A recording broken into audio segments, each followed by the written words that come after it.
di mana beliau peristiwa dibangunnya kembali Ka'bah yang telah runtuh, dibangun kembali oleh orang-orang kafir Quraisy tatkala itu. Ikhwani fillah akhwati fid din azani Allah wa iyyakum.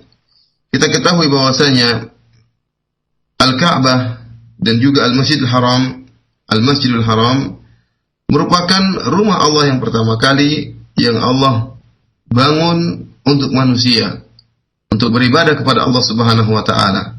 Sebagaimana dalam Al-Qur'an dalam surat Al-Imran ayat 96, Allah Subhanahu wa taala berfirman, "Inna awwala baiti wudi'a lin-nasi lalladzi bi Bakkah mubarakan wa hudan lil alamin." Kata Allah Subhanahu wa taala, sungguhnya rumah Allah yang pertama kali yang diletakkan untuk manusia itu untuk beribadah kepada Allah, lalladzi bi Bakkah, yaitu yang ada di kota Mekah, mubarakan wa hudan lil alamin. Yang rumah tersebut penuh barakah dan merupakan petunjuk bagi al-alamin, bagi seluruh umat manusia. Dan dialah rumah yang pertama kali, masjid yang pertama kali yang dibangun dalam rangka untuk beribadah kepada Allah. Dalam sebuah hadis yang diriwayatkan oleh Abu Dzar radhiyallahu taala anhu sebagaimana termaktub dalam Sahih Al-Bukhari, Abu Dzar radhiyallahu taala anhu berkata, "Sa'altu Rasulullah sallallahu alaihi wasallam an awwali masjidin wudi'a fil ard." Aku bertanya kepada Rasulullah sallallahu alaihi wasallam tentang masjid yang pertama kali yang dibangun di atas muka bumi ini. Qal, maka Nabi sallallahu alaihi wasallam berkata, Al-Masjidil Haram. Yang pertama kali, masjid yang pertama kali dibangun adalah Al-Masjidil Haram. Qultu tsumma ai? Aku katakan kepada Nabi, kata Abu Dzar, kemudian masjid apa? Qala Al-Masjidil Aqsa. Setelah itu yang dibangun adalah Masjidil Aqsa setelah Masjidil Haram. Qultu kam bainahuma? Jarak di antara dibangunnya Masjidil Haram dan Masjidil Aqsa berapa jarak? Berapa lama jarak keduanya? Qala 40 aman. Kata Nabi sallallahu alaihi wasallam 40 tahun. Kemudian kata Nabi sallallahu alaihi wasallam, "Tsumma al-ardu laka masjid. Fa haitsu ma adraktaka as-salatu, fasalli." Ya. Kata Nabi sallallahu alaihi wasallam, kemudian bumi seluruhnya adalah masjid, di mana saja engkau bertemu dengan waktu salat di mana saja. Selama masih di atas muka bumi silakan salat. Hadis ini jelas bahwasanya masjid yang pertama kali dibangun adalah Masjidil Haram, ya.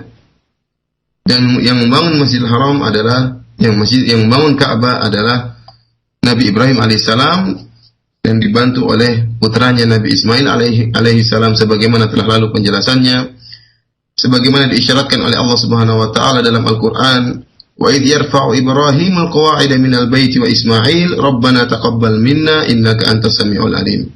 Dan tatkala Ibrahim alaihissalam mengangkat pondasi, membangun Ka'bah di atas pondasi yang telah ada, yang telah diisyaratkan oleh Allah Subhanahu wa taala, Nabi Ibrahim bersama Nabi Ismail mereka membangun Ka'bah, kemudian mereka berkata, Rabbana taqabbal minna innaka antas samiul alim. Ya Rabb kami, terimalah dari kami amalan kami, sungguhnya Engkau adalah Maha mendengar lagi Maha mengetahui. Ikhwani fillah sanillahu wa iyyakum. Ka'bah, ya, sebagaimana dijelaskan oleh Al-Hafiz Ibnu Hajar, Ka'bah di zaman jahiliyah bentuknya seperti huruf D besar, ya. Kalau kita perhatikan ada huruf D besar itu bentuknya seperti apa? Artinya cuma ada dua pojok, kemudian sebelah kirinya bentuknya melingkar seperti huruf D, seperti huruf D besar. Kata Al-Hafiz Ibnu Hajar rahimahullah, akhraja Abdul Razzaq wal Hakim wa Tabrani anna al-Ka'bah kanat fil jahiliyah mabniyatan birradmi laysa fiha madar. Kata Al-Hafiz Ibnu Hajar, Abdul Razzaq, demikian juga Al-Hakim dan Tabrani meriwayatkan bahwasanya Ka'bah di zaman jahiliyah itu dibangun dalam bentuk batu-batu yang disusun. Laisa fiha madar, tidak ada tanah yang diletakkan di antara batu-batu tersebut untuk menempelkan batu-batu tadi. Jadi batu-batu hanya disusun tanpa ada seperti tanah atau pelengket, ya. Kalau istilah kita di zaman sekarang seperti semen yang diletakkan di antara batu-batu untuk merekatkan batu-batu tersebut. Dahulu Ka'bah dibangun dalam bentuk batu-batu yang disusun tanpa ada perekat antara batu yang satu dengan batu yang lain. Wa kanat qadruha ma taqtahimuhal anak. Dan tatkala itu tinggi Ka'bah enggak terlalu tinggi sehingga sampai seukuran tinggi manusia saja, tidak terlalu tinggi sekali. Ya. Itu Ka'bah di zaman jahiliyah. Dan Ka'bah di zaman jahiliyah dikelilingi oleh rumah-rumah penduduk kota Mekah. Sebagaimana disebutkan dalam Sahih Al-Bukhari dari Amr bin Dinar wa Ubaidillah bin Abi Yazid, dia berkata, "Lam yakun ala ahdi Nabi sallallahu alaihi wasallam haulal baiti haid." Ya, jadi sejak zaman jahiliyah sampai zaman Nabi sallallahu alaihi wasallam, Ka'bah itu tidak ada pagar yang mengelilinginya. Jadi Ka'bah di samping-sampingnya ada rumah-rumah penduduk kota Makkah. Itulah kondisi Ka'bah sampai akhirnya di zaman Umar bin Khattab radhiyallahu taala anhu, maka Umar pun meletakkan haidan, yaitu semacam pagar yang mengelilingi Ka'bah. Ikhwani fil akhwati fid din, azanillahu wa iyyakum, para pendengar radio yang dimuliakan oleh Allah Subhanahu wa taala. Tatkala umur Nabi sallallahu alaihi wasallam sekitar umur 35 tahun, datanglah sebuah banjir besar yang akhirnya meruntuhkan dinding-dinding Ka'bah. Dan akhirnya bangunan Ka'bah menjadi rusak dan lemah sehingga akan roboh, dan sebagian bahkan sudah roboh. Maka tatkala melihat kondisi Ka'bah yang seperti itu, orang-orang kafir Quraisy tatkala itu pun mereka berniat untuk mengembalikan bangunan Ka'bah, memperbaiki dan merenovasi bangunan Ka'bah. Karena kita tahu bersama bagaimana keagungan Ka'bah dalam hati-hati mereka. Akan tapi tatkala mereka ingin membangun Ka'bah sebagaimana disebutkan oleh Ibnu Ishaq dalam sirahnya, mereka ragu, ya. Karena mereka takut tertimpa sesuatu, karena Ka'bah masih ada bangunannya, meskipun sudah runtuh sedikit, namun masih ada bangunan Ka'bah. Mereka ingin menghancurkan Ka'bah dan dibangun dari awal lagi, dimulai bangunannya dari awal kembali.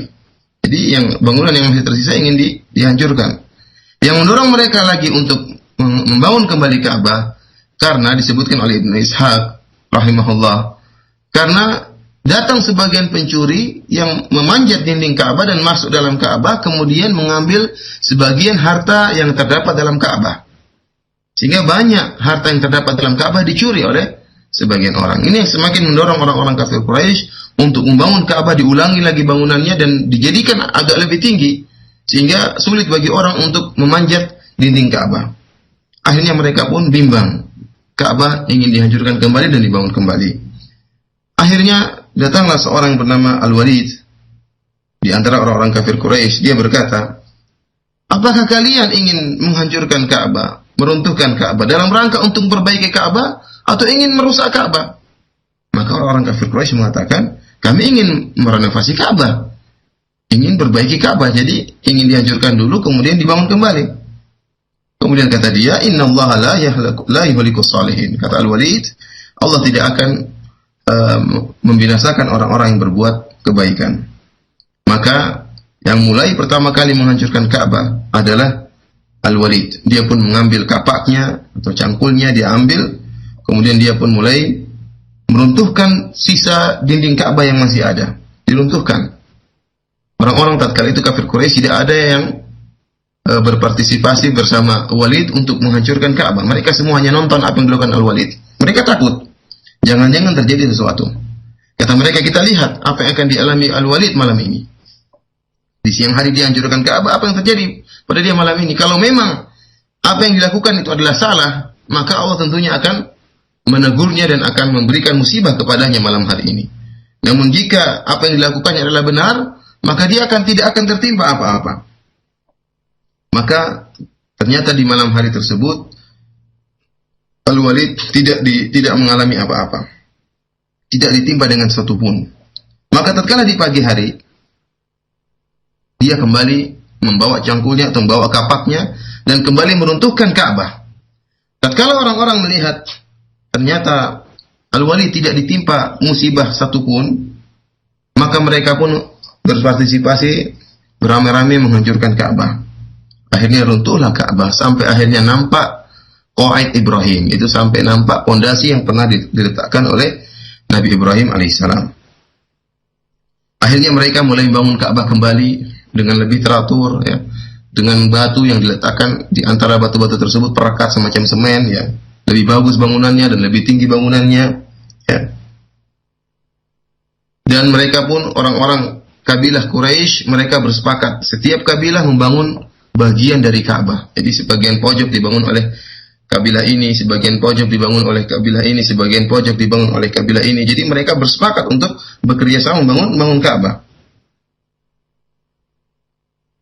Akan tapi ikhwani fillah azani Allah wa iyyakum, para pendengar radio Raja yang dimuliakan oleh Allah Subhanahu wa taala, orang-orang kafir Quraisy tatkala itu mereka bersepakat bahwasanya mereka tidak boleh membangun Ka'bah kecuali dengan harta yang halal. Kecuali dengan harta yang halal. Mereka tidak mau membangun Ka'bah dari harta hasil zina atau harta yang merupakan kezaliman, harta orang diambil untuk membangun Ka'bah, mereka tidak mau. Dan mereka juga tidak mau membangun Ka'bah dari hasil riba. Mereka tidak mau. Akhirnya mereka pun bangun Ka'bah dengan harta halal yang mereka kumpulkan. Orang-orang kafir Quraisy mereka berkumpul seluruhnya mengumpulkan harta halal mereka untuk membangun Ka'bah. Ternyata setelah mereka membangun Ka'bah, uang mereka kurang. Harta mereka untuk membangun Ka'bah kurang. Sehingga akhirnya mereka tidak bisa menutupi seluruh pondasi yang diletakkan oleh Nabi Ibrahim alaihissalam. Akhirnya Ka'bah pun baru dibangun tidak sempurna 100%. Dan itulah Ka'bah yang ada sampai zaman sekarang ini. Posisinya ada seperti sampai Ka'bah yang ada zaman sekarang ini. Ka'bah yang ada zaman sekarang ini yang ada di kota Mekah itu tidak sempurna bangunannya sampai seluruh pondasi yang diletakkan oleh Nabi Ibrahim alaihissalam. Sehingga bagian Ka'bah masih ada yang kurang. Orang-orang kafir Quraisy pun memberi batasan, bahwasanya itu batasan mereka meletakkan sebuah tanda yang dikenal sekarang dengan Hijr Ismail. Hijr Ismail. Dahulu Ka'bah sampai Hijr Ismail tersebut seluruhnya tertutup dengan batu-batu sampai Hijr Ismail. Namun karena orang-orang kafir Quraisy uangnya kurang, sehingga mereka tidak mampu membangun Ka'bah sampai menutupi Hijr Ismail. Sehingga antara Ka'bah dengan Hijr Ismail ada lubang. Seharusnya itu ada Ka'bah di situ. Sehingga akhirnya mereka hanya memberi tanda ada Hijr Ismail, tanda bahwasanya Ka'bah dahulu sampai Hijr Ismail. Jadilah antara Hijr Ismail dengan Ka'bah ada celah atau ada lubang. Oleh karenanya ikhwani fil akhwati fid din azani Allah iyyakum, para pendengar radio Raja yang dimuliakan oleh Allah Subhanahu wa taala, para ulama menyebutkan orang yang ingin tawaf, ya, maka harus tawaf mengelilingi Ka'bah seluruhnya. Dia harus tawaf keluar dari Hijr Ismail. Jangan sampai ada seorang yang tawaf kemudian masuk di antara celah Hijr Ismail dengan Ka'bah. Barang siapa yang tatkala tawaf masuk di antara celah yang ada di antara Hijr Ismail dengan Ka'bah, maka berarti dia belum tawaf putaran penuh. Kenapa? Karena Ka'bah, seharusnya Ka'bah itu berada sampai di Hijr Ismail. Barang siapa yang tawaf kemudian masuk di antara celah yang ada di antara Hijr Ismail dengan Ka'bah, maka tawafnya tidak sah. Kenapa? Karena dia tidak tawaf satu putaran penuh. Kemudian ikhwani fillah azani Allah wa iyyakum, ini juga merupakan rahasia kenapa Nabi sallallahu alaihi wasallam tatkala tawaf beliau hanya mengusap rukun Yamani dan Hajar Aswad. Hanya dua sudut itulah yang diusap oleh Nabi sallallahu alaihi wasallam. Adapun pojok yang lainnya, ya, rukun Syamiyain, Rasulullah SAW tidak mengusapnya. Beliau hanya mengusap rukun Yamani dengan Hajar Aswad. Kenapa? Karena itulah pojok asli yang ada dibangun di atas pondasi Nabi Ibrahim alaihissalam. Adapun pojok yang kedua lainnya yang disebut dengan rukun Syamiyain, ya, itu bukan pojok asli karena sungguhnya Ka'bah masih berlanjut lagi sampai kepada daerah Hijr Ismail. Oleh karenanya yang diusap oleh Nabi Shallallahu Alaihi Wasallam hanya dua sudut tersebut. Tatkala Muawiyah radhiyallahu taala anhu tawaf, dan Muawiyah radhiyallahu taala anhu pernah mengusap 4 sudut tersebut. Ya, maka ditegur oleh seorang sahabat kalau tidak salah, Abdullah bin Umar radhiyallahu taala anhuma. Ya, maka Ibnu Umar mengatakan, wahai Muawiyah, sungguhnya Nabimu Shallallahu Alaihi Wasallam hanya mengusap 2 sudut pojok, yaitu rukun Yamani sama Hajar Aswad. Maka apa kata Muawiyah? Aku tidak ingin ada satu bagian pun dari Ka'bah yang tersia-siakan. Ya, maka dia pun mengusap empat-empatnya. Maka Ibnu Umar pun membacakan firman Allah Subhanahu wa taala, "Laqad kana lakum fi Rasulillahi uswatun hasanah." Sungguhnya bagi kalian pada diri Nabi sallallahu alaihi wasallam ada suri teladan yang baik. Maka Muawiyah pun berhenti dan beliau hanya mengusap dua rukun saja, rukun Yamani dan rukun Hajar Aswad. Inilah rahasia kenapa Nabi sallallahu alaihi wasallam hanya mengusap dua rukun. Kenapa? Karena rukun yang ketiga dan keempat itu bukan rukun yang asli. Ya, karena Ka'bah harusnya penuh sampai di Hajar Aswad. Dan disebutkan dalam hadis bahwasanya Nabi sallallahu alaihi wasallam juga ikut serta dalam pembangunan Ka'bah ini. Disebutkan dalam hadis tatkala Nabi sallallahu alaihi wasallam memikul batu, beliau merasakan panasnya batu tatkala diangkat di atas pundak beliau. Maka pamannya Abbas radhiyallahu taala anhu memberi ide kepada Nabi sallallahu alaihi wasallam untuk mengangkat sarungnya yang beliau pakai agar sarungnya diletakkan di atas pundaknya, baru kemudian diletakkan batu di atas pundaknya. Ya. Tatkala itu Nabi hanya pakai sarung. Kalau seandainya sarungnya diangkat di atas pundaknya, maka akan nampak aurat Nabi sallallahu alaihi wasallam. Maka tatkala Nabi sallallahu alaihi wasallam mendengar ide dari pamannya Abbas agar diletakkan sarungnya di atas pundak baru kemudian diangkat batu, Nabi sallallahu alaihi wasallam pun ingin melakukannya.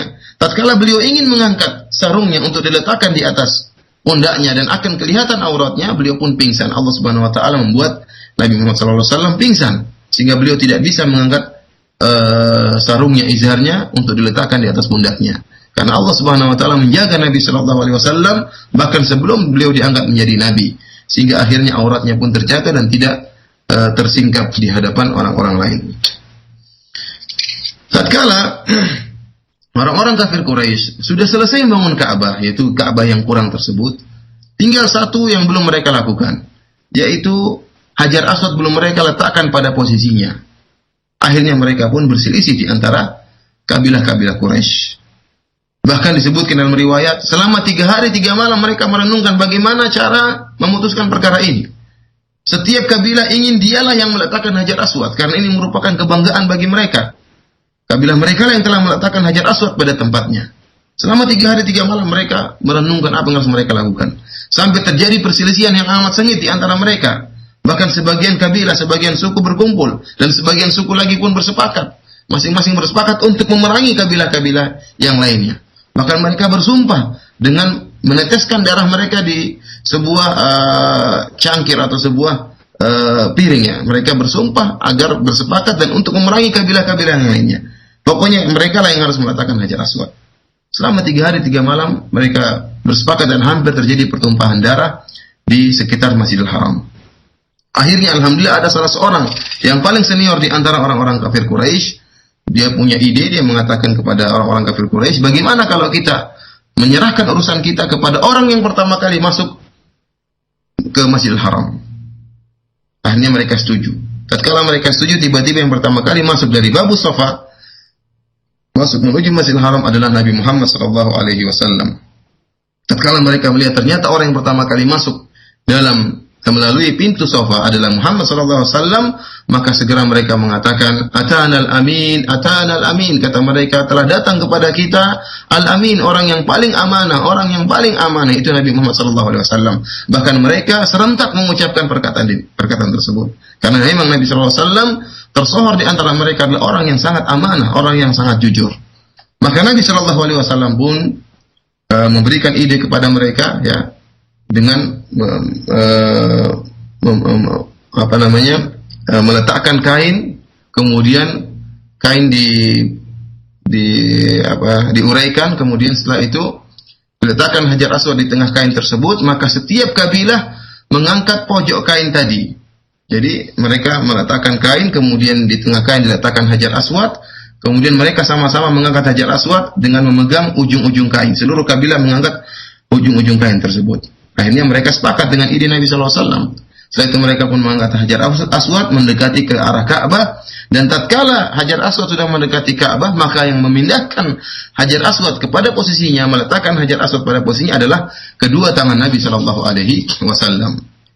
Inilah ikhwani fillah wa akhwati fiddin azanillahu wa iyyakum, kisah dibangunnya kembali Ka'bah ya, yang pernah runtuh akibat banjir yang besar.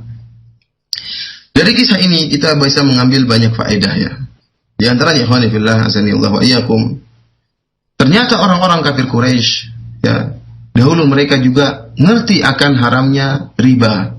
Dan mereka juga ngerti akan haramnya uang hasil zina. Dan mereka juga ngerti akan haramnya uang hasil kezaliman antara sama manusia. Padahal mereka dalam keadaan jahiliyah. Mereka biasa melakukan riba, orang-orang kafir Quraisy. Mereka biasa melakukan riba dan mereka biasa makan hasil riba. Namun tatkala mereka ingin bangun Ka'bah, mereka sadar bahwasanya Ka'bah adalah rumah Allah Subhanahu wa taala dan tidak boleh dibangun dengan hasil yang buruk, dengan hasil yang kotor. Sehingga akhirnya mereka pun tidak mau membangun Ka'bah dengan hasil riba atau hasil zina atau hasil kezaliman. Sehingga akhirnya Ka'bah tidak bisa mereka bangun sempurna di atas pondasi yang telah diletakkan oleh Nabi Ibrahim alaihissalam. Bahkan Ka'bah akhirnya kurang, ya. Tidak sempurna bangunannya karena uang mereka yang tidak cukup. Setelah mereka kumpulkan dari hasil yang halal, ternyata uang mereka tidak cukup. Kalau orang-orang kafir Quraisy zaman jahiliyah saja ngerti akan uang riba dan bahayanya uang riba dan haramnya uang riba, mengapa kita kaum muslimin yang sudah Allah beri nikmat kepada kita dengan memeluk agama Islam, masih banyak di antara kita yang melakukan praktek riba. Bahkan riba menjadi hal yang sangat biasa di antara kaum mukminin. Ya. Bahkan riba menjadi hal yang sangat biasa. Bahkan orang sudah tidak ragu-ragu lagi untuk makan hasil uang riba. Bahkan sengaja meletakkan uangnya ya di bank-bank riba untuk memperoleh hasil riba tersebut. Ini sangat menyedihkan. Kalau orang-orang kafir Quraisy penyembah berhala ya di zaman jahiliyah ya ngerti akan haramnya riba, kenapa kita kaum muslimin yang sudah memeluk agama Islam, anugerah dari Allah Subhanahu wa taala, malah mempraktekkan praktek riba dan bahkan memakan hasil uang riba. Ini merupakan hal yang sangat memalukan bagi kaum muslimin. Kemudian ikhwani fillah azanillahu wa iyyakum, di antara faedah yang penting juga kita bisa ambil dari kisah ini, ternyata Nabi Muhammad SAW dikenal oleh orang-orang kafir Quraisy. Maka tatkala Nabi Muhammad SAW datang masuk dari pintu sofa, mereka mengatakan, "Atana al-amin, radina bil amin." Kata mereka, kami telah datang kepada kita orang yang sangat amanah, Muhammad SAW. Kami ridho dengan dia. Ya. Ini menunjukkan Nabi SAW terkenal di antara mereka bahwasanya Nabi SAW adalah orang yang sangat berakhlak mulia dan sangat terpercaya. Jadi ini merupakan landasan yang sangat penting bagi seorang dai. Seorang dai ya berusaha agar dia terkenal di antara mad'unya, di antara masyarakat bahwasanya dia adalah seorang yang berakhlak mulia. Sebagaimana Nabi SAW terkenal amanah dan terkenal juga jujur. Begitulah sifat Nabi SAW. Adapun seorang dai yang tidak dikenal oleh masyarakat, tidak tahu bagaimana akhlaknya, kemudian mulai berdakwah, ya tentunya bagaimana dia bisa memberi pengaruh yang luar biasa kepada masyarakat. Ini juga dalil bahwasanya Nabi SAW berinteraksi dengan orang-orang kafir Quraisy. Nabi SAW berinteraksi dengan mereka. Nabi SAW tidak kemudian uzlah, tidak bersendirian, tidak gaul dengan masyarakat. Tidak. Rasulullah SAW gaul dengan masyarakat. Bahkan Rasulullah SAW ikut serta dalam membangun Ka'bah. Sebagaimana telah kita jelaskan pada pertemuan lalu, Rasulullah SAW juga ikut serta dalam halful fudul, dalam perjanjian al-fudul. Bersepakat sama-sama orang-orang kafir Quraisy. Beliau bermuamalah dengan orang-orang kafir Quraisy. Kalau beliau tidak bermuamalah dengan orang-orang kafir Quraisy, dari mana orang-orang kafir Quraisy mengetahui bahwasanya Muhammad adalah orang terpercaya? Mereka tahu Nabi Muhammad SAW orang terpercaya. Kenapa? Karena mereka telah bermuamalah dengan Nabi SAW. Dan ini sangat penting bagi seorang dai. Seorang dai berusaha untuk bermuamalah dengan masyarakatnya, meskipun masyarakatnya rusak, meskipun masyarakatnya berada di atas kesyirikan, meskipun masyarakatnya berada di atas bid'ah, meskipun masyarakatnya berada di atas maksiat, di atas penyimpangan. Bermuamalah dengan mereka bukan berarti ikut serta dalam maksiatnya, enggak. Bukan berarti ikut serta dalam syirik mereka, enggak. Bukan berarti ikut serta dalam bid'ah mereka, enggak. Bermuamalah sampai pada batasan-batasan yang dibolehkan oleh Allah Subhanahu wa taala. Sebagaimana Nabi Muhammad SAW bermuamalah dengan mereka orang-orang kafir Quraisy. Namun Nabi SAW tidak ikut menyembah berhala. Namun Nabi SAW tidak ikut minum khamar. Nabi SAW tidak ikut melakukan praktek riba. Meskipun kerusakan-kerusakan tersebut tersebar di masyarakat Arab tatkala itu. Nabi SAW tetap bermuamalah dengan mereka, menunjukkan akhlak beliau terhadap mereka. Akan tapi kalau pada perkara-perkara yang haram, maka beliau menahan diri. Dan ini pelajaran sangat penting bagi seorang dai. Seorang dai juga demikian. Jangan sampai seorang dai ya sudah memiliki ilmu agama, kemudian diam saja di rumah, tidak pernah bermuamalah dengan masyarakat, terutama pada hal-hal yang baik, tidak pernah bermuamalah, kemudian mulai berdakwah. Tentunya masyarakat yang bertanya, siapa orang ini? Kami sering mengadakan kerja bakti, tidak pernah datang. Kami sering mengadakan rapat, tidak pernah kumpul. Tahu-tahu mau ceramai kami. Apalagi masih muda, ya. Anak ingusan, anak kemarin sore, timbullah lakop-lakop atau gelaran-gelaran yang dikeluarkan oleh masyarakat. Dan masyarakat akan melihat bahwasanya kalau seorang dai itu ya bersendiri, menyipi diri, tidak bergaul dengan masyarakat, seakan-akan agama tersebut agama yang eksklusif, yang tidak dimiliki oleh orang awam. Ini agama kayaknya agama khusus buat dia. Tidak mau bergaul dengan masyarakat. Orang pun takut kalau kita sudah jadi orang yang berilmu seperti dia, tidak bisa bergaul sama masyarakat. Maka kita rubah image masyarakat tersebut. Bahwasanya dakwah Ahlussunnah wal Jamaah, dakwah Islam tidak menyuruh seorang untuk menyepikan diri dari masyarakat, menjauh dari masyarakat, tidak, tapi bergaul dengan masyarakat pada hal-hal yang dihalalkan oleh Allah Subhanahu wa taala. Sebagaimana dilakukan oleh Nabi sallallahu alaihi wasallam. Oleh karenanya Rasulullah SAW dikenal sebagai orang yang amin, yang berakhlak mulia, dan tatkala bergaul tunjukkan orang sebagai akhlak yang mulia. Ya, kalau kita sebagai Ahlussunnah di suatu kampung, kalau ada kerja bakti, ikut serta kerja bakti. Kalau ada sumbangan, kasih sumbangan yang paling banyak di antara daripada masyarakat yang lainnya, untuk menunjukkan kita adalah orang yang peduli dengan masyarakat. Oleh karenanya Syekhul Islam Ibnu Taimiyah rahimahullah mengatakan dalam sebuah kalimatnya yang merupakan kalimat emas, bahwasanya Ahlussunnah a'lamun nasi bil haqq warhamun nasi bil khalq. Ya, kata Ibnu Taimiyah rahimahullah dalam kitabnya Minhajus Sunnah An-Nabawiyah, kata beliau bahwasanya Ahlussunnah wal Jamaah adalah orang yang paling mengerti tentang kebenaran. Wa arhamun nasi bil khalq, dan orang yang paling rahmat kepada manusia. Bagaimana seorang bisa rahmat kepada masyarakat kalau tidak pernah bergaul dengan masyarakat?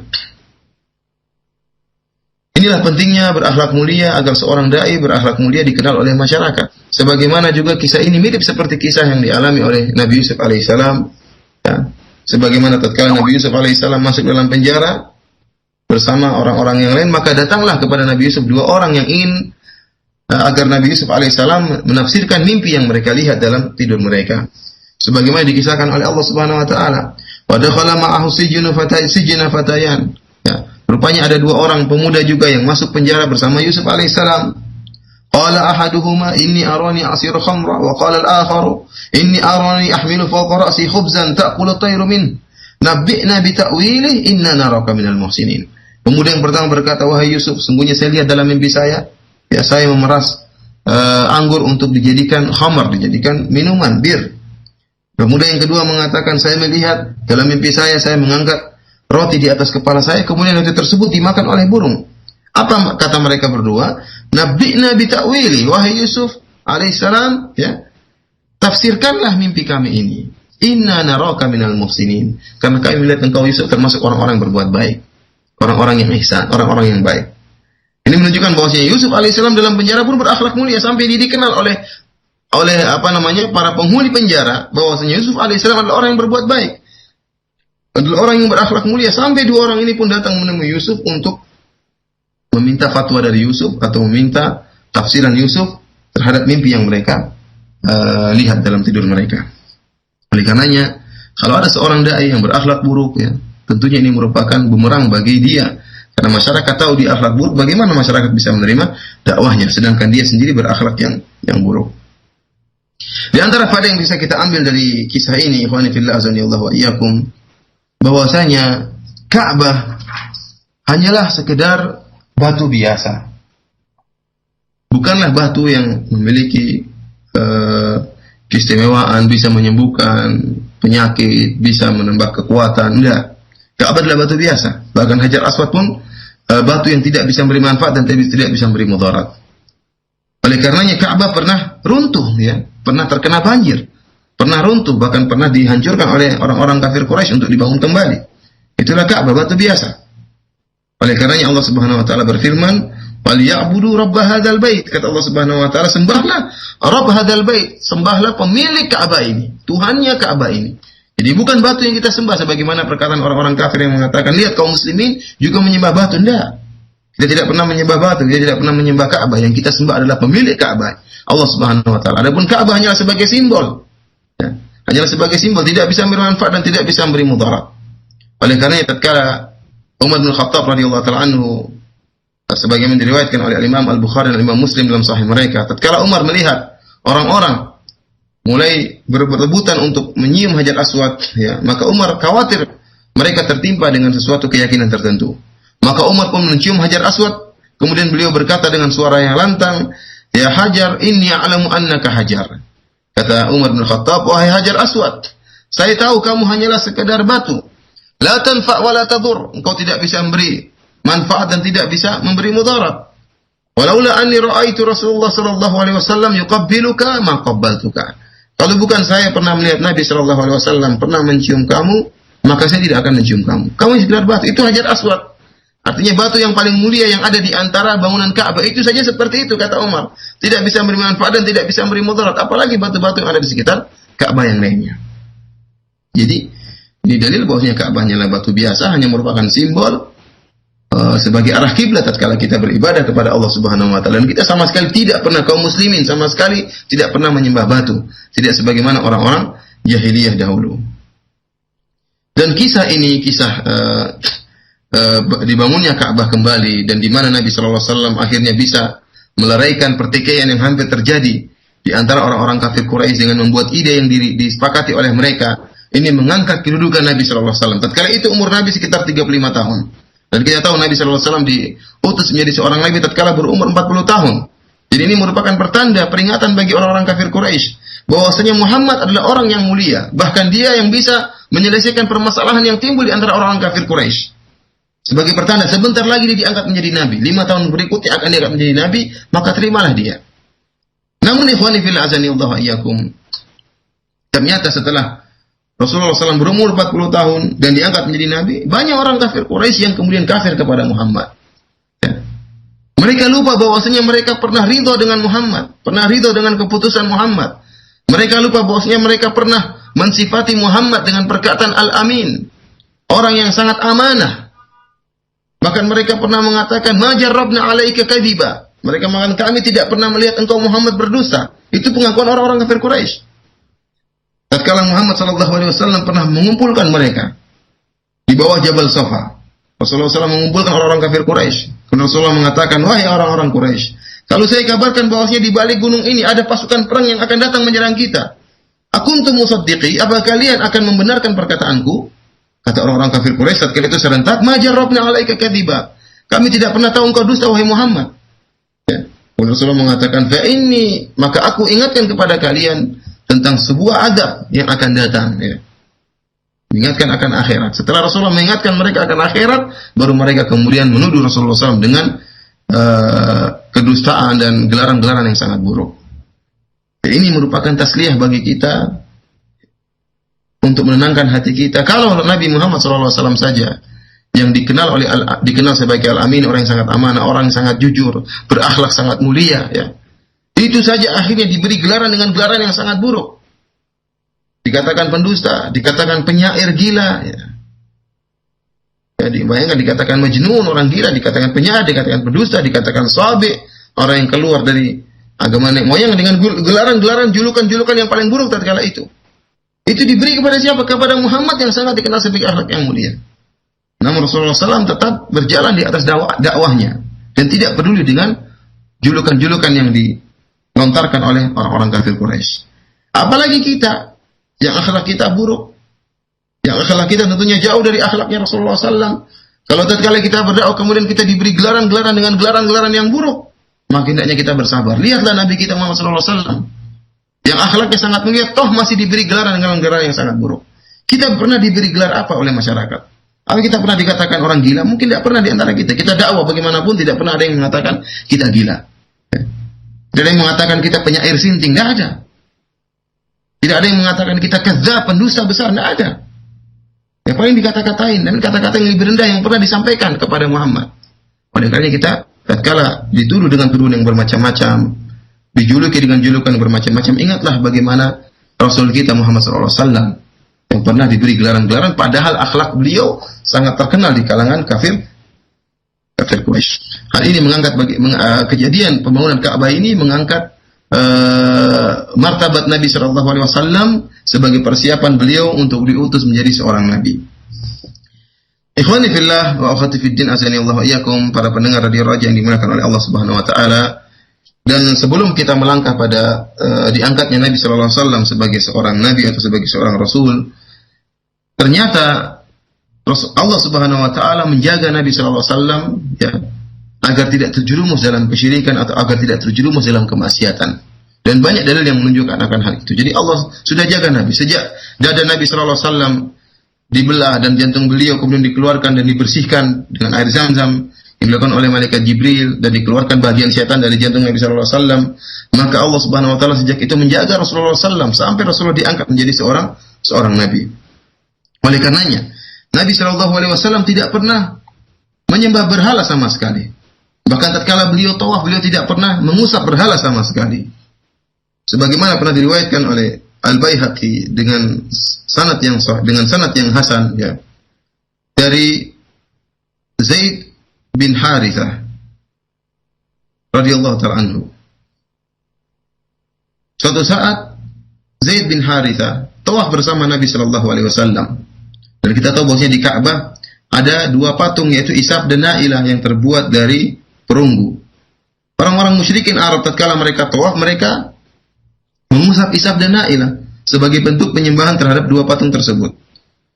Maka Rasulullah SAW pun tawaf bersama Zaid bin Harithah. Kata Zaid, "Falamma marartu masahtu bihi."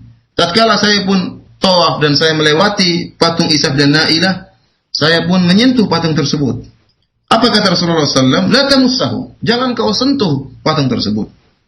Apa kata Zaid? "Faqultu fi nafsi la amusannahu." Saya akan menyentuh patung tersebut. Hatta anzur ma yakun. Dan saya ingin lihat bagaimana apa yang akan terjadi. Jadi Zaid tetap ngeyel untuk mengusap patung tersebut. Ini di zaman jahiliyah tatkala itu. Rasulullah SAW belum diangkat menjadi nabi. Maka dia pun tawaf dan kembali famasahtu. Zaid kembali mengusap patung tersebut. Apa kata Rasulullah SAW menegur kembali? "Alam tunha, bukankah kau telah dilarang? Bukankah kau telah melarang engkau untuk menyentuh patung tersebut?" Apa kata Zaid? "Fawalladhi akramahu wa anzala alaihi alkitab, mastalama sanaman hatta Allahu billadhi akramahu wa anzala alaihi." Kata Zaid, demi zat yang telah memuliakan Rasulullah sallallahu alaihi wasallam dan demi zat yang telah menurunkan Al-Qur'an kepada Rasulullah sallallahu alaihi wasallam, Nabi Muhammad sama sekali tidak pernah menyentuh sebuah patung pun.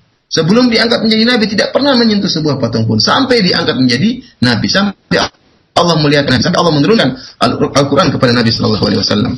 Ini dalil yang menunjukkan bahwa Rasulullah SAW meskipun hidup bersama orang-orang kafir Quraisy dan beliau juga beribadah tawaf, namun beliau tidak pernah menyentuh sebuah patung pun, sebuah berhala pun.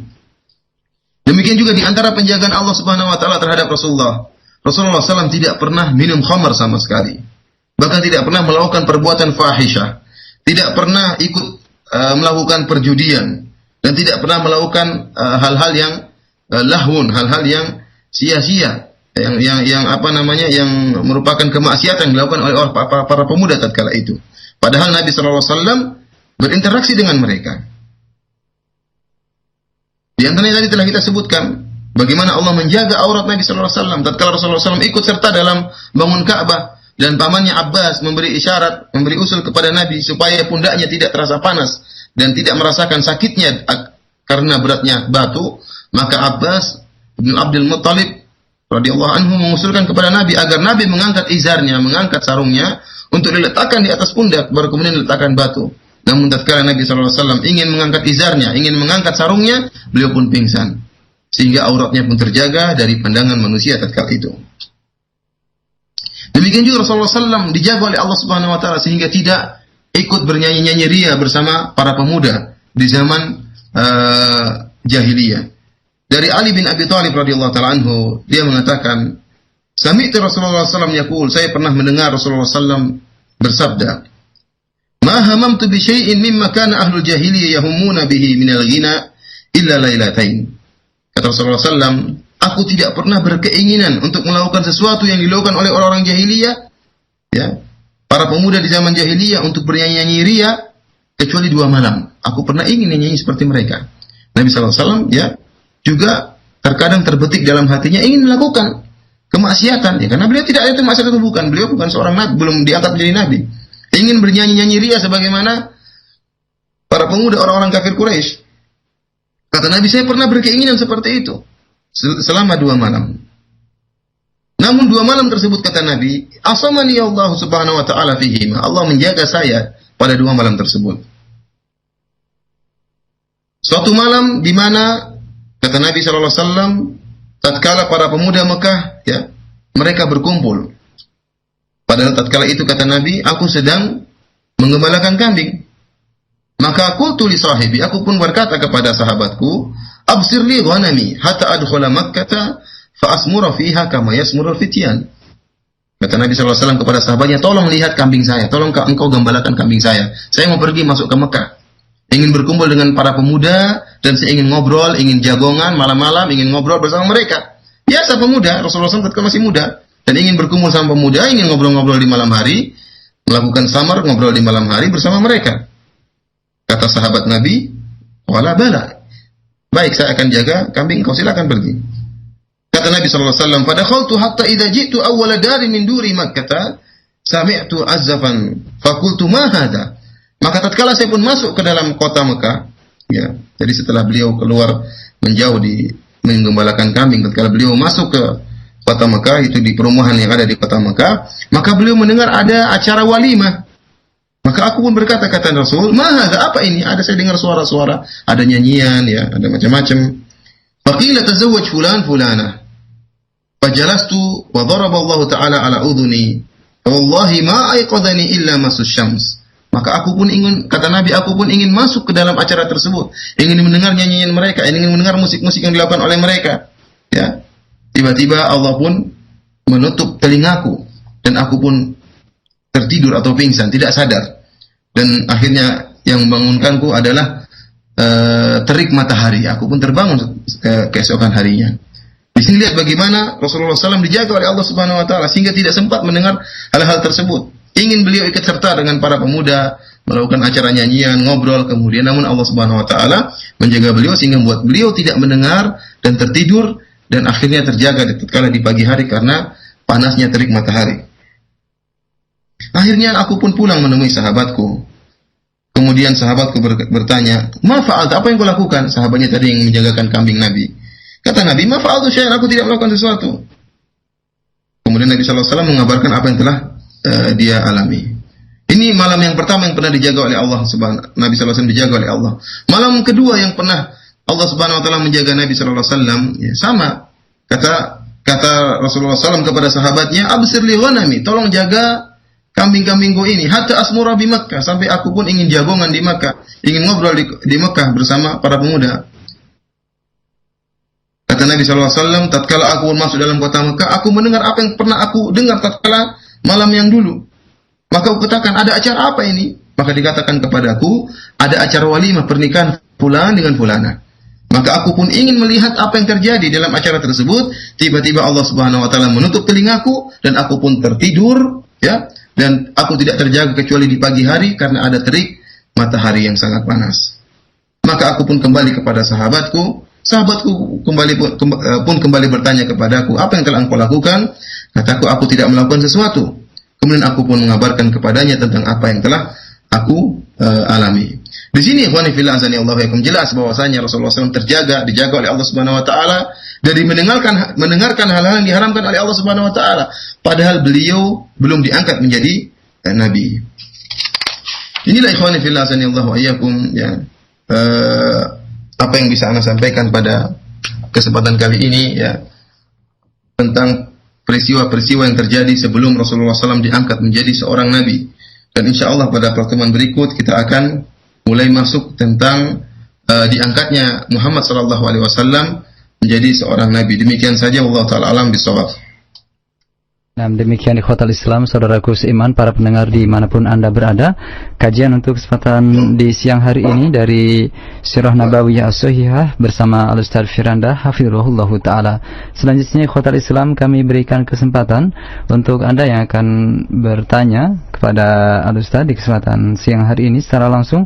Kami berikan kesempatan Anda hubungi kami di 0218236543 atau bisa dengan melalui pesan singkat di 0819896543. Tapi untuk yang pertama kami angkat dari penelpon terlebih dahulu. Halo.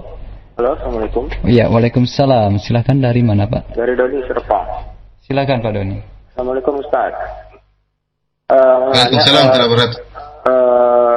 Sebelum Nabi diangkat menjadi Rasul, menurut sejarah yang saya tahu katanya dia seorang pedagang gitu ya, pedagang dari barang dagangnya dari Siti Khadijah gitu. Iya.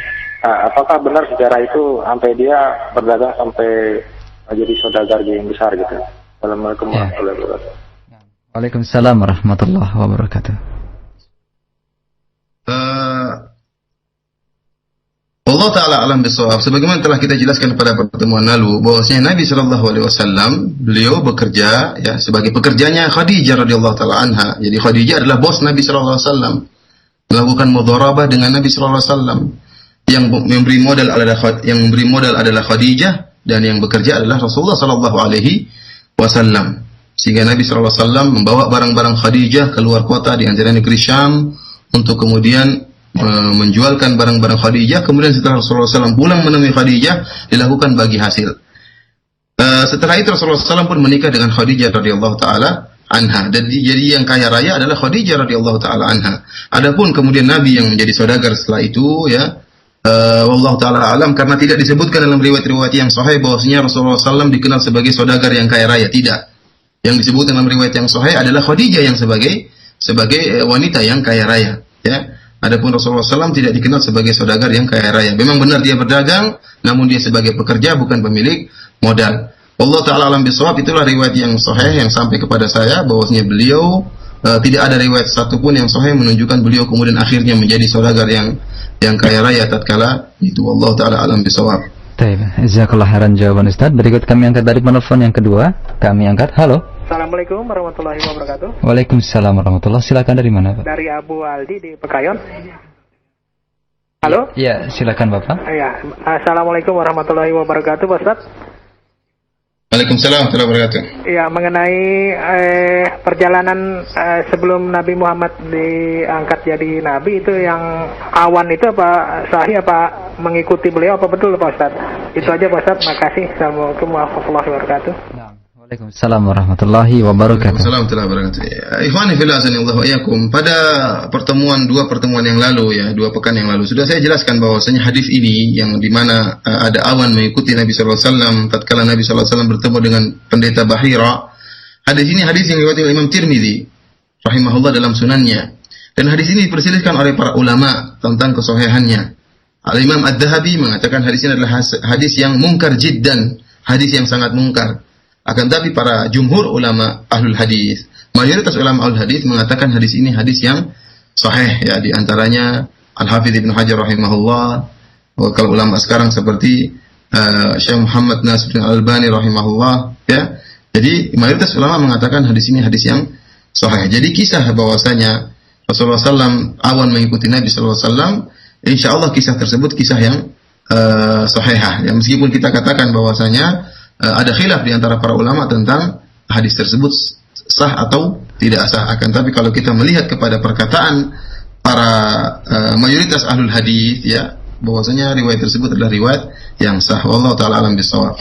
Baik, jazakallah khairan jawaban Ustaz. Berikut kami angkat dari pesan singkat Ustaz dari Pak Ahmad di Cilengsi dan Ummu Salman di Priuk yang bertanya hal yang sama. Ustaz, bagaimanakah menyikapi adanya informasi mengenai penemuan benda-benda yang berkaitan dengan para nabi, semisal baru-baru ini ditemukan menurut kabar bahwasanya telah ditemukan kapal dari Nabi Nuh alaihissalam, dan apakah atau bagaimanakah sikap kita terhadap penemuan benda-benda peninggalan para nabi? Demikian Ustaz, jazakallahu khairan. Ikhwani fillah sanallahu iyyakum. Hal-hal yang ditinggalkan oleh para nabi, ya, kalau berupa jasad mereka, rambut mereka, maka tentunya itu ada barokahnya sebagaimana rambut Nabi SAW. Ya, para nabi tubuh mereka berbarokah. Adapun seperti sisa baju mereka atau rumah mereka atau kapal mereka, ya. Tidak ada pengaruh penemuan tersebut dengan agama seorang, ya. Ada atau tidak ada tidak jadi masalah, ya.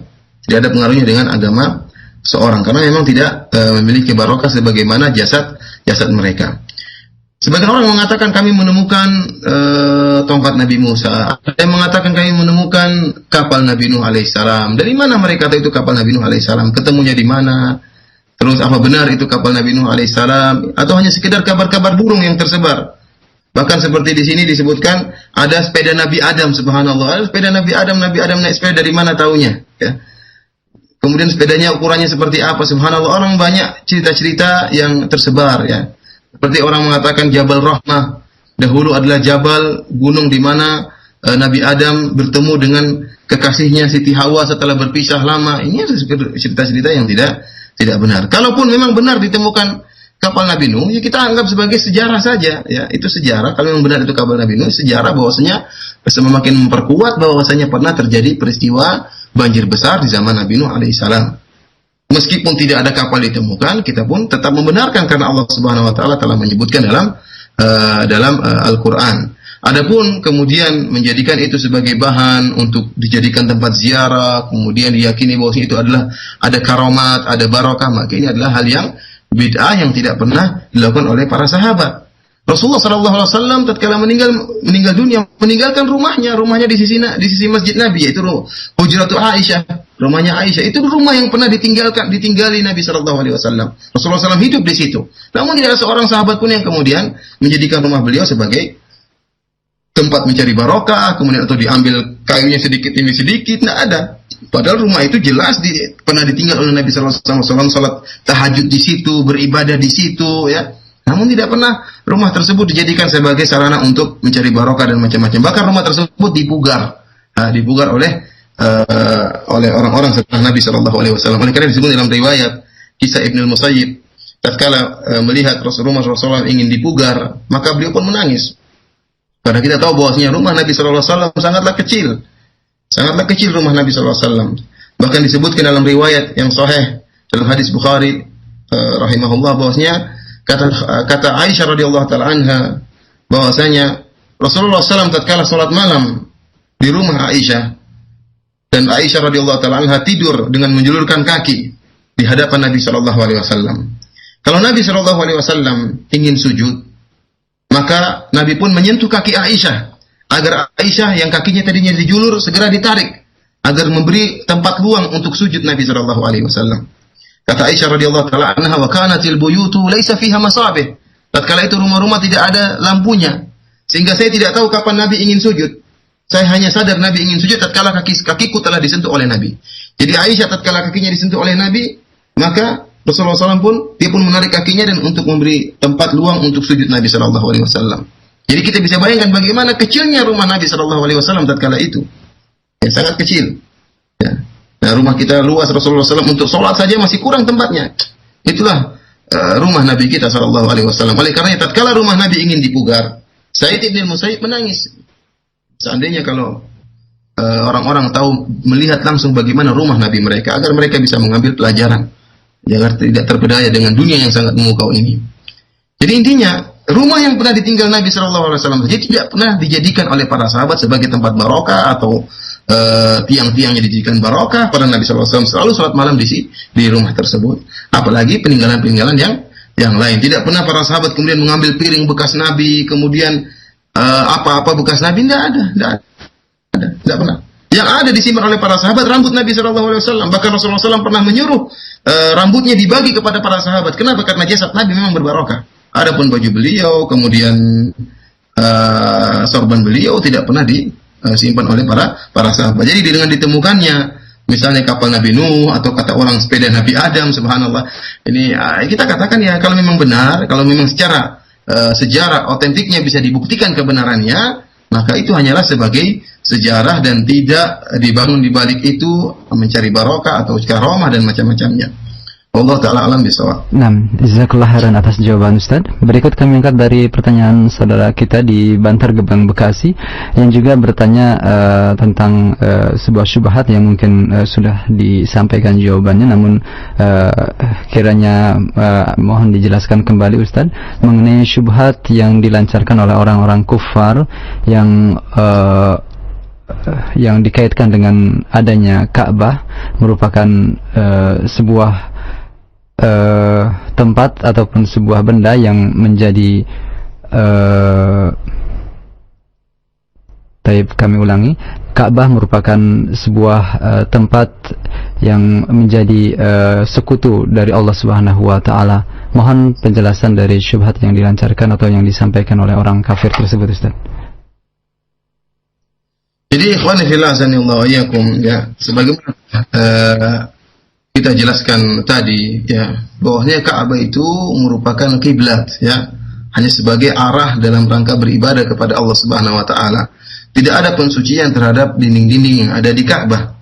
Sebagaimana kita telah jelaskan, ya, bahwasanya Umar bin Khattab radhiyallahu taala anhu tatkala mencium Ka'bah, sebagian diriwayatkan Imam Bukhari, Imam Muslim, kata Umar bin Khattab, "Inni a'lamu annaka hajar." Saya tahu kamu hanya sekedar batu. La tanfa' wa la tadur. Tidak akan bisa memberi manfaat dan tidak bisa memberi mudarat. Laula anni ra'aitu Rasulullah sallallahu alaihi wasallam yuqabbiluka ma qabbaltuka. Kalau bukan saya pernah melihat Nabi mencium kamu, saya tidak bakalan cium kamu.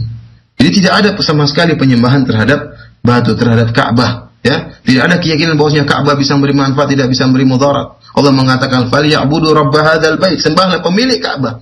Bukan Ka'bah yang disembah. Ka'bah hanya sekedar batu, ya. Tidak bisa beri manfaat, tidak bisa beri mudarat. Oleh karenanya tidak benar perkataan orang-orang kafir yang mengatakan Ka'bah dijadikan sekutu, dijadikan tandingan bagi Allah Subhanahu wa taala. Tidak, ya. Bahkan orang-orang kafir Quraisy dahulu pun tidak melakukan demikian. Orang-orang kafir Quraisy dahulu menjadikan berhala-berhala, patung-patung seperti Isaf dan Na'ilah sebagai tandingan bagi Allah. Adapun Ka'bahnya tidak, ya. Orang-orang kafir Quraisy dahulu, saya ulangi, orang-orang kafir dahulu menjadikan tandingan bagi Allah berhala-berhala seperti Hubal, Isaf dan Na'ilah, ya. Adapun Ka'bahnya sendiri tidak pernah mereka yakini sebagai sesembahan, tidak pernah. Apalagi kaum muslimin zaman sekarang. Kalau orang-orang kafir Quraisy dahulu tidak pernah meyakini Ka'bah sebagai sembahan, ya, yang mereka jadikan sembahan adalah berhala-berhala seperti Hubal, Isaf dan Na'ilah. Bagaimana dengan kaum muslimin sekarang? Sama sekali tidak terbetik dalam hati mereka bahwasanya Ka'bah merupakan sesembahan. Ka'bah itu hanyalah sebagai kiblatullah, sebagai arah kiblat dalam beribadah kepada Allah Subhanahu wa taala. Jadi ini hanyalah syubhat yang dicari-cari oleh orang Nasrani atau orang-orang kafir yang lain yang mereka ingin mengatakan bahwasanya kaum muslimin berbuat kesyirikan sebagaimana mereka. Kalau mereka jelas berbuat kesyirikan, mereka menyembah Nabi Isa alaihissalam, menyembah manusia. Mereka mengatakan bahwasanya Allah bersatu dengan manusia, ya. Ini merupakan penghinaan terhadap Allah Subhanahu wa taala. Seluruh akidah yang mengatakan bahwasanya Allah bersatu dengan makhluknya, di situ ada nilai penghinaan terhadap Allah Subhanahu wa taala. Kenapa? Yang pertama menunjukkan Allah harus menurunkan levelnya, ya. Dari level ketuhanan turun menjadi level manusia untuk bisa bersatu dengan manusia, Nabi Isa atau yang lainnya. Ini menunjukkan penghinaan terhadap Allah. Yang kedua menunjukkan bahwasanya Allah Subhanahu wa taala menempati tempat yang penuh kekurangan. Bukankah Nabi Isa juga sakit? Bukankah Nabi Isa juga buang air, ya? Nah, di situ Allah bersatu dengan makhluk yang seperti itu yang penuh dengan kekurangan. Ini menunjukkan penghinaan terhadap Allah Subhanahu wa taala. Dan yang ketiga di antara yang menunjukkan penghinaan terhadap Allah, yaitu Allah Subhanahu wa taala butuh kepada Nabi Isa. Butuh suatu tempat karena tidak terjadi persatuan antara benda A dan B kecuali ada dua zat tersebut, ada A dan B. Kalau tidak ada A dan tidak ada A namun tidak ada B, maka tidak akan terjadi persatuan. Orang-orang Nasrani mengatakan bahwasanya Allah bersatu dengan Nabi Isa. Berarti terjadi persatuan, tetap butuh kepada Isa. Ini menunjukkan Allah Subhanahu wa taala kepada makhluk. Oleh karena kita tidak mau disamakan dengan mereka yang melakukan kesyirikan, karena kaum muslimin tidak pernah melakukan kesyirikan. Manusia saja tidak kita sembah, ya. Nabi Muhammad saja tidak kita sembah, apalagi sekedar batu yang ada di Ka'bah. Allah taala alam bisawab. Jazakallah khairan atas jawaban Ustaz. Berikut kami angkat dari penelpon kembali yang sudah masuk. Halo. Halo. Iya, silakan. Dari mana, Pak? Dari Kiran di Cibitung. Silakan Pak Kiran. Assalamualaikum Ustaz. Waalaikumsalam warahmatullahi Anda mau tanya, tapi Afan ini pertanyaannya melenceng jauh. istri ana udah hamil 8 bulan, tapi belum pernah imunisasi.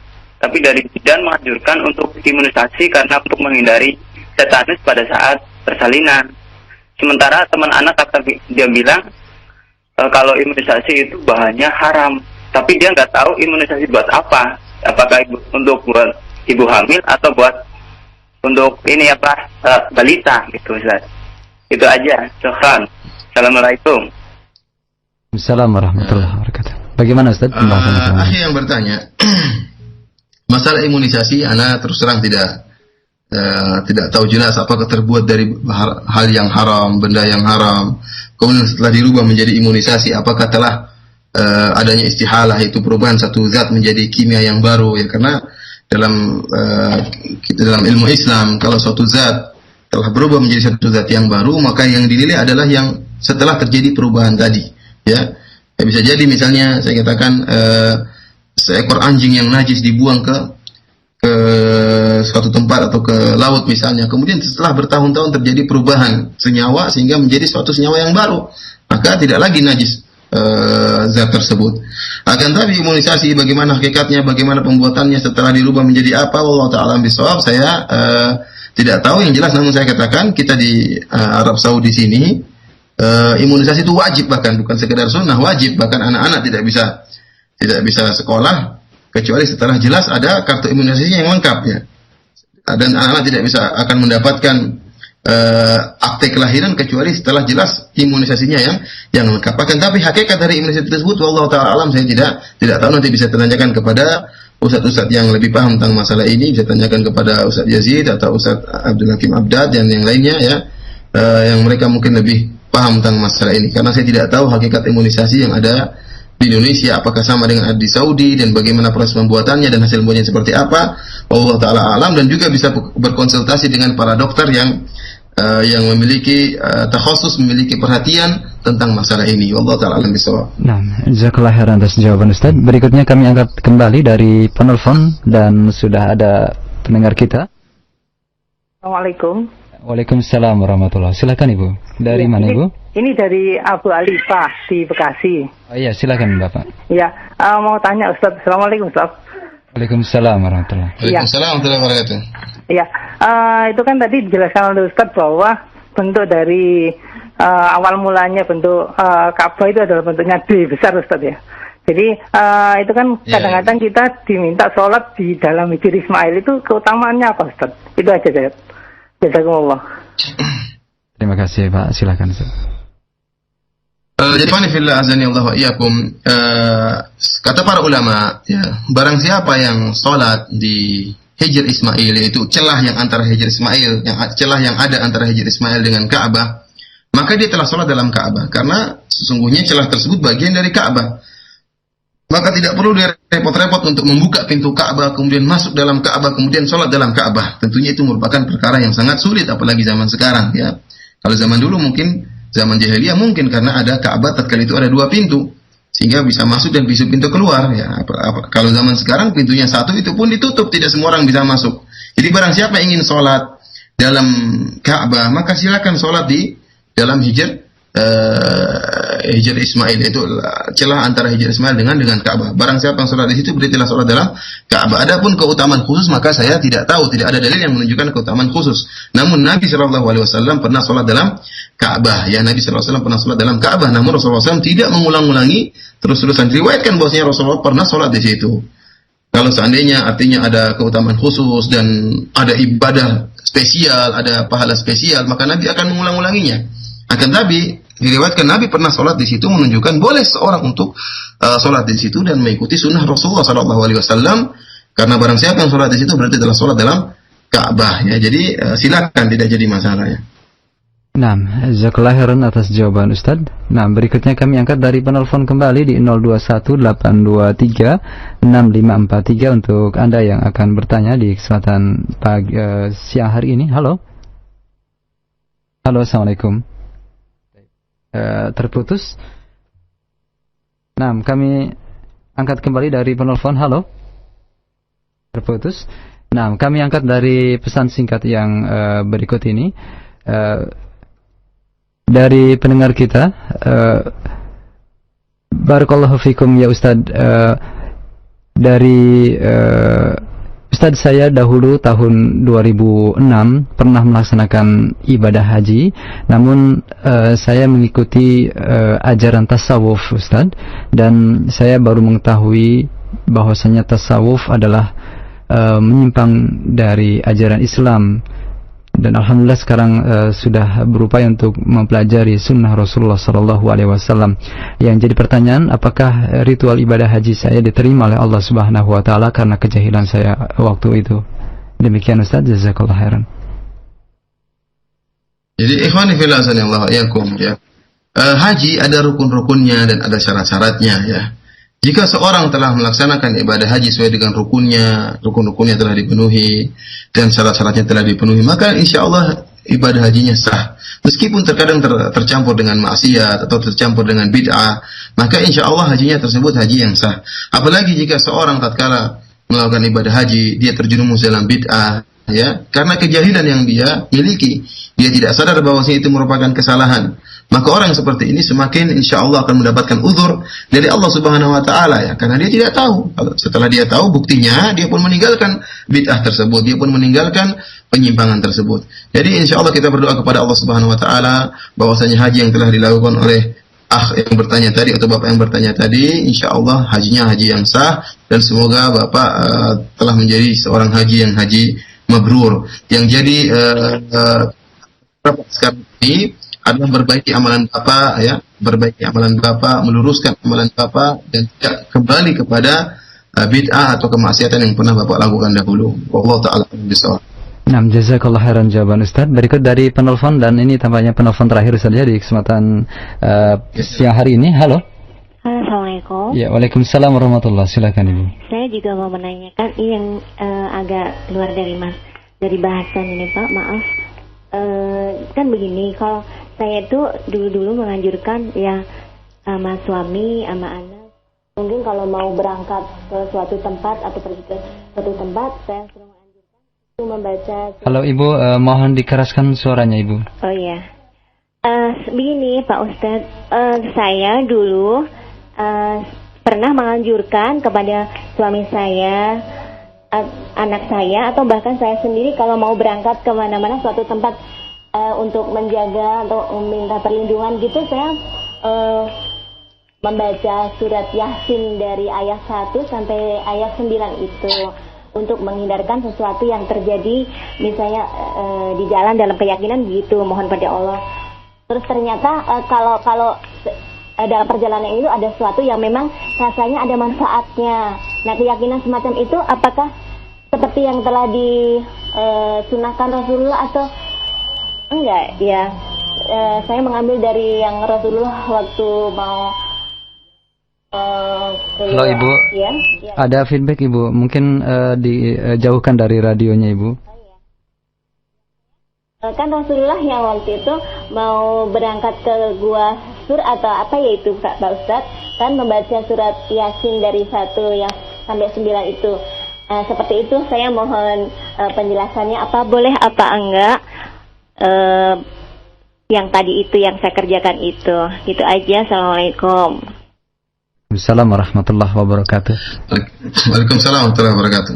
Jadi ibu yang bertanya ya, kita punya kaidah bahwasanya khairul hadi Muhammad sallallahu alaihi wasallam. Sebaik-baik petunjuk adalah petunjuk Nabi sallallahu alaihi wasallam. Rasulullah sallallahu tatkala mau keluar rumah ada doa yang dia baca ya. Allahumma inni a'udzubika an adhil a'udhal a'azil a'uzal a'adlim a'uzlam a'ajhal a'yujhal alayya. Itu di antara doa Nabi tatkala keluar rumah. Di antara juga bismillahi tawakkaltu 'ala Allahi wala haula wala quwwata illa billah. Silakan tatkala ibu ingin keluar dari rumah ya, baca doa tersebut. Kemudian tatkala sampai suatu tempat kita mengatakan a'udzu bikalimatillahi tammah min syarri ma khalaq. Aku berlindung kepada Allah dari dengan kalimat Allah yang sempurna dari kejelekan makhluknya. Tatkala masuk pasar ada doanya, tatkala bertemu dengan hal yang dibenci ada doanya. Kita berusaha menjalani hidup ini dengan doa-doa, zikir-zikir yang pernah diajarkan oleh Nabi sallallahu alaihi wasallam.